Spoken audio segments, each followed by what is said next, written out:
नमस्कार. लाईफलाईन्स अँड फिल्टरमध्ये सर्वांचं पुन्हा एकदा स्वागत आहे. तर आज एक छोटीशी कविता वाचून दाखवणार आहे, जी मी काही 1 महिन्यापूर्वी लिहिली होती. तर त्याचा संदर्भ असा आहे की माणूस जन्माला येतो आणि त्यानंतर तो अशा गोष्टींमध्ये अडकून राहतो, ज्या खरं तर त्याच्या नसताच.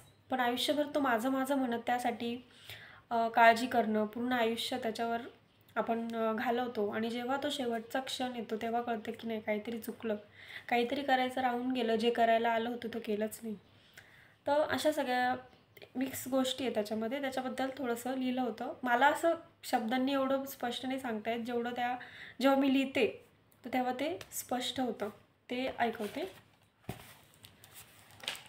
जन्मापासून करी संचयाचे धोतांड, त्यामागून येते मग रक्षणाचे पाखंड.